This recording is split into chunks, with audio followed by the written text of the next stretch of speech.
బాధేస్తుంది. ఎందుకంటే అన్నతో పాటు ఎన్నెన్నో మంచి మంచి మూవీస్ మేము చేసినాము. ఇప్పటికీ అన్న లేడంటే నమ్మలేకపోతున్నాము. ఎందుకంటే మాకు ఒక బ్యాక్ బోన్ లాగా ఉంటుండే మా వెంకటన్న. ఈరోజు మిస్ అయ్యిందని చాలా బాధాకరం. చాలా బాధేస్తుంది మాకైతే.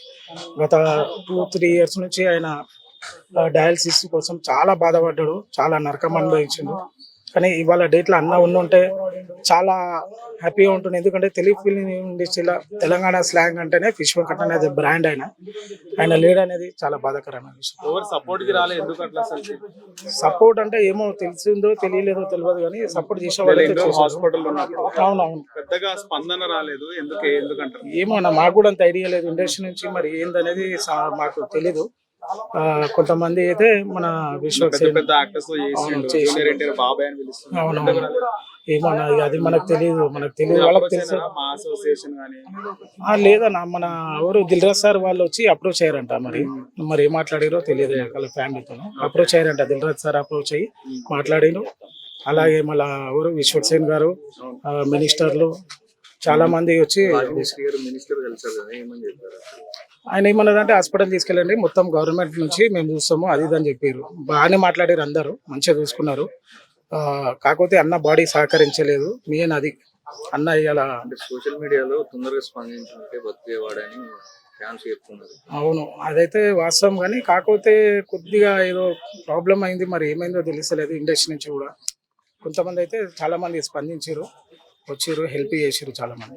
గబ్బర్ సింగ్ టీమ్ కి పవన్ కళ్యాణ్ గారు ఎప్పుడు అండగా ఉంటారని చెప్పేసి విన్నాము. మరి పవన్ కళ్యాణ్ గారు ఏమైనా స్పందించారా? పవన్ కళ్యాణ్ సార్ వెళ్ళిండు, వెంకటన్న వెళ్ళి కలిసి హెల్ప్ చేసిండు. కిడ్నీ కూడా నేను ఇస్తా అని చెప్పిందంట. వెంకటన్న కూడా మాతో మాట్లాడడం జరిగింది. కిడ్నీ ట్రాన్స్ప్లాంటేషన్ కూడా చేస్తా అని చెప్పి మాట్లాడారు. కాకపోతే ఏంటంటే ఆయన బాడీ సహకరించలేదు కదా, దానివల్ల కొద్దిగా ఇదైంది. సార్ పవన్ సార్ ఎప్పటికీ మా టీంకే కాదు అందరికీ అండగా ఉంటాడు. హాస్పిటల్లో మీరు వెళ్ళినప్పుడు అప్పుడప్పుడు మీతో మాట్లాడడం జరిగింది ఫిష్ వెంకట్ గారు. అంటే ఫైనల్ గా మీతో ఏమని చెప్పారు? ఏమని చెప్పి మామూలుగా మాట్లాడే, నేను ప్రవీణ్ బాగున్నావా, ఎప్పుడు వచ్చినావు, ఏంది తిన్నావా అని మంచిగా మాట్లాడింది ఆ రోజు. ఇది బోడుప్పల్ హాస్పిటల్లో. అదే లాస్ట్ మాటలు. దాని తర్వాత చందనగర్ హాస్పిటల్ వెళ్ళినప్పుడు ఒక్కసారి వెళ్ళి మొన్న 3 days బ్యాక్ వెళ్తే ఐసీయూలోకి వెళ్ళినాము. ఐసీయూలకు డాక్టర్ కూడా వాళ్ళు ఏంటంటే ఐసీయూ కదా ఇన్ఫెక్షన్ అవుతుంది అని చెప్పి అన్నారు. మధ్యలో ప్రభాస్ గారికి ఒక న్యూస్ ఎక్కువ స్ప్రెడ్ అయింది. అసలు అదేంటి? ఫేక్ అది ఫేక్ న్యూస్. అది అతను ఎవరో ఫోన్ చేసి చెప్పాడు. వాళ్ళ ఫ్యామిలీ మొత్తం చాలా హ్యాపీగా ఫీల్ అయ్యారు. ప్రభాస్ సార్ కూడా హెల్ప్ చేస్తుండే. 50 lakhs మా డాడీ భక్తుడు ఫ్యామిలీ మెంబర్స్ కూడా అందరు చాలా హోప్తో ఉండే. కాకపోతే ఏంటంటే తర్వాత ఫేక్ న్యూస్ అని తెలిసింది. అది మీడియాలో కూడా చాలా స్ప్రెడ్ అయింది అది ఫేక్ న్యూస్ అని చెప్పి. ఫిష్ వెంకట్ గారి నటన గురించి మీరు ఏం చెప్తారు? ఆయన నటన గురించి చెప్పాలంటే తెలుగు రాష్ట్రాలు 2 రాష్ట్రాలు కానీ ఎక్కడన్నా కానీ ఆయనకు ఎక్కడ పోయినా ఆయనకు మంచి పేరు ఉంది. ఆయన మంచి ఆర్టిస్టు సార్ వెంకటన్న. ఆయన డైలాగ్ చెప్తేనే చాలు. అలా ఆయన ఒక డైలాగ్ చెప్తే థియేటర్లో మొత్తం దద్దరిల్లిపోతుంది. మంచి యాక్టరు. ఈరోజు మా మధ్యలో లేడు మా అన్న, మిస్ యూ అన్న. తలసన్న కలిసినాము. తలసన్న కూడా మంచిగా హెల్ప్ చేసిండు. తలసన్న కూడా ఏమన్నాడు అంటే హాస్పిటల్ తీసుకెళ్ళండి మాట్లాడతా అని. అన్న కూడా మాట్లాడిండు, మంచిగా మాట్లాడారు. అందరు స్పందించారు అబ్బా. కాకపోతే ఏంటంటే ఏమో నా విషయం నాకు అంత ఐడియా లేదు, దాని గురించి నాకు అంత ఐడియా లేదు. బ్రదర్ ప్రభాస్ గారు సహాయం చేశారనేసి ఒక ఫేక్ న్యూస్ అయితే వచ్చింది కదా, దాని వల్ల సాయం చేయడానికి వేరే వాళ్ళు ఎవరు ముందుకు రాలేదనుకోవచ్చా? డెఫినెట్లీ ఆ దెబ్బ మాత్రం పడ్డది కుటుంబానికి మనం చెప్పుకున్నట్టయితే. ఎందుకంటే వాళ్ళు ఉన్న సిచ్యువేషన్లో, వాళ్ళు ఉన్న పరిస్థితులలో ఒక కాల్ వచ్చి నేను పిఏ మాట్లాడుతున్నాను, ప్రభాస్ గారు పిఏ అని చెప్పి ఈ విధంగా మోసం చేయడం అయితే చాలా బాధాకరం. ఎందుకంటే ప్రభాస్కి సంబంధించిన వాళ్ళు ఏమో అట్లా చెయ్యరని నేను అనుకుంటున్నాను. ఎందుకంటే ప్రభాస్ చాలా హెల్ప్ చేస్తుంటాడు, కొన్ని చాలా న్యూస్లు బయటికి రావు. కానీ ఇక్కడ ప్రభాస్ దాకా ఈ ఫిష్ వెంకట్ అనే న్యూస్ వెళ్ళలేదేమో అని నేను అనుకుంటున్నాను.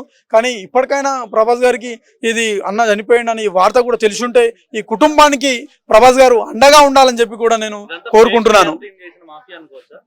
100% ఎవరో ఒక అభిమాని కాల్ చేసి వేరే అభిమానులకి డిస్టర్బ్ చేసిండు. ఇక్కడ ప్రభాస్ గారి టీంకు కూడా డిస్టర్బ్ చేసినట్టే ఇది మనం చూసుకున్నట్టయితే.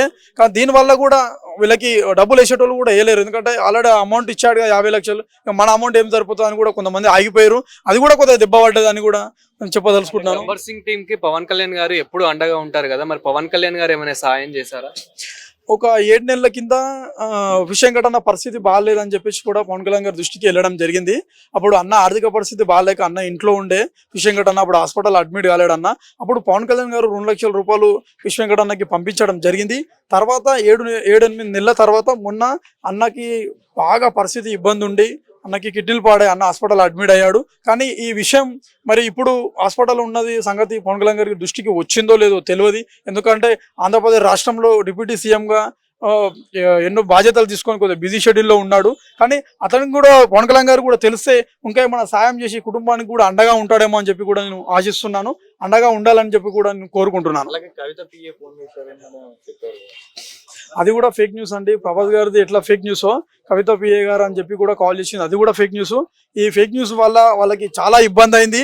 కుటుంబానికి వేసే వాళ్ళు కూడా డబ్బులు వేయలేకపోయారు. ఇలాంటి కాల్స్ చేసి డిస్టర్బెన్స్ చేయకండి. ఫిష్ వెంకటన్న కుటుంబానికి అని కాదు, ఏ కుటుంబం అయినా సరే ఇలాంటి పరిస్థితులు ఉన్నప్పుడు అలాంటి ఫేక్ కాల్ చేసి డిస్టర్బెన్స్ చేయకండి. ఎందుకంటే ఏ కాల్ వచ్చినా కానీ ఆ కుటుంబ సభ్యులు నిజమే అనుకుంటారా ఉన్న సిచ్యువేషన్లో. కాబట్టి ఇలాంటి ఫేక్ కాల్స్ చేయకండి. ప్రాణాలతో చెలగాటాలు ఆడొద్దని చెప్పి కూడా నేను రెండు చేతులైతే చెప్తున్నాను. ఏమని చెప్పిండు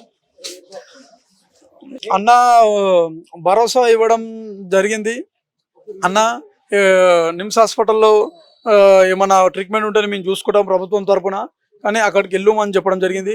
వెళ్ళు అక్కడ కొద్దిగా ట్రీట్మెంట్ ఎట్లుంటుందో లేదో అని కొద్దిగా ఆలోచించి ఇక ఇంకా కొద్దిగా పెద్ద ట్రీట్మెంట్ కావాలి, ఇంకా మంచి ట్రీట్మెంట్ కావాలని చెప్పి చందానగర్ పెద్ద హాస్పిటల్కి వెళ్ళడం జరిగింది. ఫిష్ వెంకట్ గారితో మీ అనుబంధం ఎలా ఉండేది? ఫిష్ వెంకట్ అన్న ఎక్కడ కలిసినా కానీ అన్న మంచిగా మాట్లాడే వ్యక్తి. అన్న మేము అక్కడ ఫిలిం ఛాంబర్లో కూడా లంచ్ చేసేవాళ్ళం. చేసినంతసేపు మంచిగా తెలంగాణ స్లాంగ్లో మంచిగా మాట్లాడుతుండే అన్న. ఎక్కడ కలిసినా కానీ ఒకసారి అన్నతో మాట్లాడు, ఒకసారి పరిచయం అయి ఉంటే ఎక్కడ కలిసినా అని పోయేటోడిని పిలిచి మరి ఆపి మాట్లాడతాడు అన్న. అలాంటి గుణం ఉన్నటువంటి వ్యక్తి అన్న, మంచి వ్యక్తి. రెండు తెలుగు రాష్ట్రాలలో నుంచి కూడా అన్నని గుర్తుపట్టి చాలా మంది కూడా అన్న దగ్గరికి వస్తుంటారు ఎక్కడెక్కడి నుండో. అన్న నేను వైజాగ్ నుంచి వచ్చినామన్నా, మేము అక్కడ నెల్లూరు నుంచి వచ్చినామన్నా, విజయవాడ నుంచి వచ్చినామన్నా అన్నకి చెప్పినా కానీ అన్న వాళ్ళకి మన రూమ్ కావాలన్నా కానీ ఏర్పాటు చేసి ఉన్నటువంటి గొప్ప మనిషి ఫిష్ వెంకట్ అన్న. ఆ అన్న ఈ రోజు మన మధ్యలో లేకపోవడం నాకు చాలా బాధాకరం ఉంది. హాస్పిటల్లో చివరిసారిగా ఏమని మాట్లాడారు? ఫిష్ వెంకట్ అన్న బాగున్నావు అన్న, ఎట్లున్నావు అన్న అంటే అన్న నోరు తెరిచి మాట్లాడుకుంటే ఇట్లా చేయి చూపించి ఇట్లా అని చెప్పడం జరిగింది నాకు. అది ఒక 4 days కింద. అదే లాస్ట్ నేను అన్నతో మాట్లాడింది, కానీ మళ్ళీ అన్నతో మాట్లాడలేను నేను.